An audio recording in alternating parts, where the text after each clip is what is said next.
Hi Cancer, and a very warm welcome to your 2018 forecast.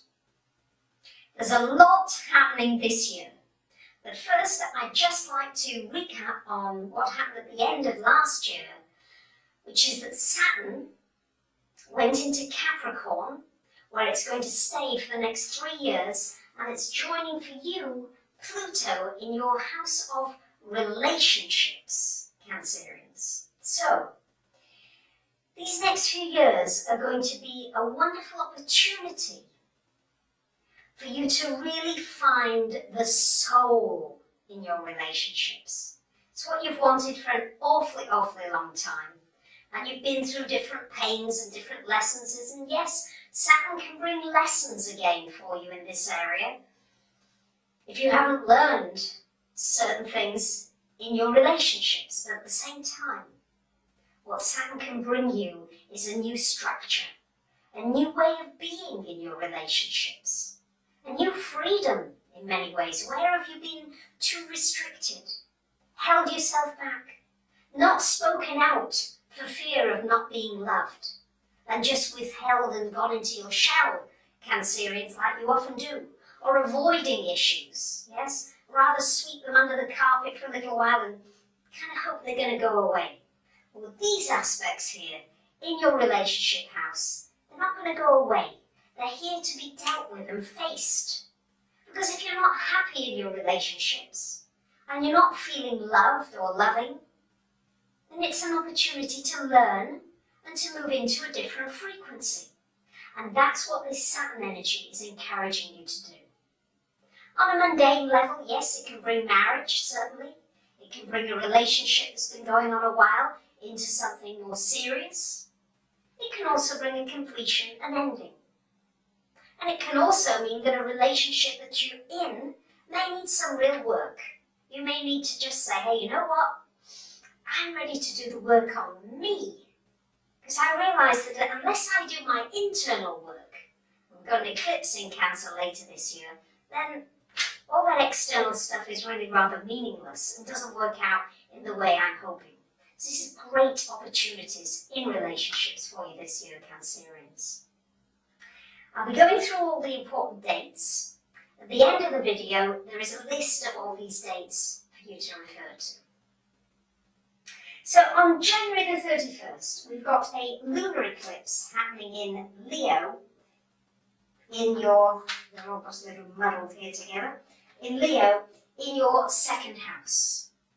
And then on February 15th, we've got a solar eclipse happening in the 8th house. So these second and 8th houses are going to be triggered by the eclipses a lot this year for you, Cancerians. So what does this mean? Well, it's an opportunity for you to look at money, finance, because the second and 8th houses are everything to do with money. So it can bring you some new impetus, some new opportunities, some new manifestations. And it can also be a wonderful opportunity for you to get in touch with your creativity. Cancerians, you're a wonderfully creative sign. And you might be creative in business. Yes, it doesn't mean to say you have to be arty-farty. You could be a really creative entrepreneur. Many of you are. Cancer's a really shrewd, good sign, good negotiator, likes a bargain. So this is an opportunity here for you to create something new financially for yourself, but also bring out more of your gifts. Be creative with your gifts and watch that money flow. Watch the abundance flow. See the abundance, and there it is. So this is just some wonderful energy and wonderful new opportunities for you as far as your finances and your gifts and your self-confidence are concerned. The big news this year is that on May 16th, Uranus goes into Taurus. So moving here into your 11th house where it stays for several years. And because it's one of the outer planets and because it's a really strong planet, I'm anticipating a lot of Earth changes, a lot of big shifts on our planet, especially around May onwards of 2018. But also, when there are big outer shifts, it's a wonderful opportunity for some internal shifts. For you in your 11th house here, this is an opportunity to really awaken to what are your goals and dreams and wishes.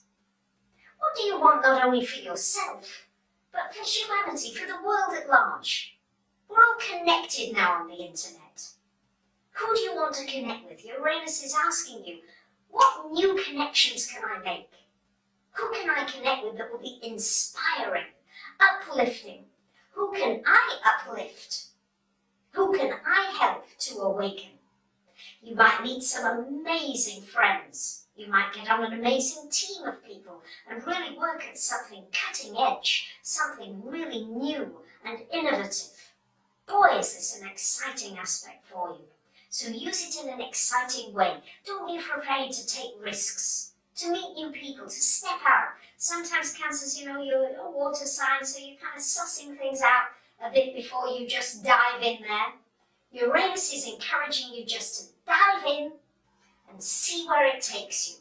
And some relationships may be short-term and flash in the pan, and others may be deeply inspirational and move you to a whole new frequency.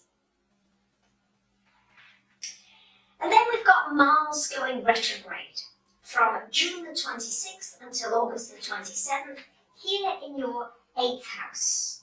So what does this mean for you? Well, Mars, when it goes retrograde, is always a wonderful opportunity for becoming much more observant of how you're using your energy. What actions are you taking and why? And for you, this has everything to do with your finances again.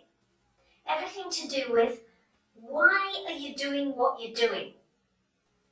It's really an opportunity to study the actions that you're taking. Are you spending money indiscriminately? Are you thinking too much about hoarding things? Sometimes Cancer can be quite a little bit of a hoarder. Is it time to recycle things, to throw out, to declutter, to make space so that more energy can move? You know what it's like if you don't go to the bathroom for a day or two. The pipes get a little bit blocked. So this Mars retro is an opportunity to unblock your pipes and to make space for something new to come into your life. And it might mean getting rid of something old, changing some assets, changing something, moving it on, giving it away. There's all kinds of ways this can play out. That's why a personal reading is always valuable, because it can show you personally, deeply, the possibilities and the potentials. And so, on July 12th, the big news is the solar eclipse in Cancer. Beautiful. Solar eclipse in your sign. An opportunity for self-reinvention, self-discovery. You might create a whole new look for yourself. You might wear some new colours. You might change your wardrobe altogether. It's an opportunity to shine, to really allow yourself to shine, to be seen. Often Cancerians can be quite private. This is an opportunity to share more of yourself and to see that in sharing and being vulnerable, you open the way for other people to share and to be vulnerable too, which can be very nourishing. On July 27th, we've got a lunar eclipse happening in Aquarius, so the solar lunar is opposite again now. On August the 11th, a solar eclipse in Leo in your second. So again, a reverse activation of the 8th and 2nd houses. So whatever you begin in January, February, may complete in July, August, or you may get another wave of energy, or a new inspiration, or a new direction happening in everything connected with money, finance, wealth, values, what's important to you, your priorities. You might really be reordering things. Maybe you want simplicity. Maybe it's time to let go of some of the things that are costing you so much money. Maybe you want to manifest more and say, hey, I'm an unlimited being, I can manifest whatever I want. So these are all ways in which you can use these powerful energies. October the 5th to November 17th, we've got Venus going retrograde initially first here in your 5th, and then moving into your 4th house, Cancerian. So Venus, an opportunity to reevaluate not only your finances, but also relationships. For you, in the 5th, it's an opportunity to reevaluate more play in your life, more fun, your creative instincts, really reignite maybe something that you started a while ago, you could come back to it with an increased verve. And here, Venus retro in the fourth, opportunity really to maybe rethink your surroundings, your home, your family, how you can feel more comfortable, more at home inside of yourself. And finally, November the 8th, we've got Jupiter moving into Sag, into your 6th house, where it will stay for about a year. And this is an opportunity for expansion in your work area. You might get a new job, you might expand your career in some way. And it's also important to expand into, how can I serve? How can I help? How can I contribute? And this Jupiter will give you opportunities in which to do that. You might also work with animals.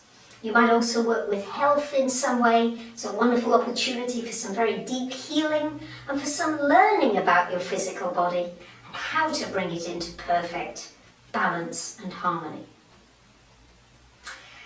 So that's 2018 for you. I've done a special video about the retrogrades because we've got Venus and Mars retrograde as well as the Mercury retrogrades that we get every year. There's a free intro for those of you interested. I've produced 3 videos all about Venus, Mars, Mercury retro. It's over 45 minutes. You can purchase that if you're interested. I look at the natal placement. Maybe you've got it natally retrograde and what that means. Or maybe somebody you're in a relationship with or that you know has that. The do's and the don'ts. And also going around the houses so that it be a resource that you can use time and again to refer to, because the retrogrades don't stop.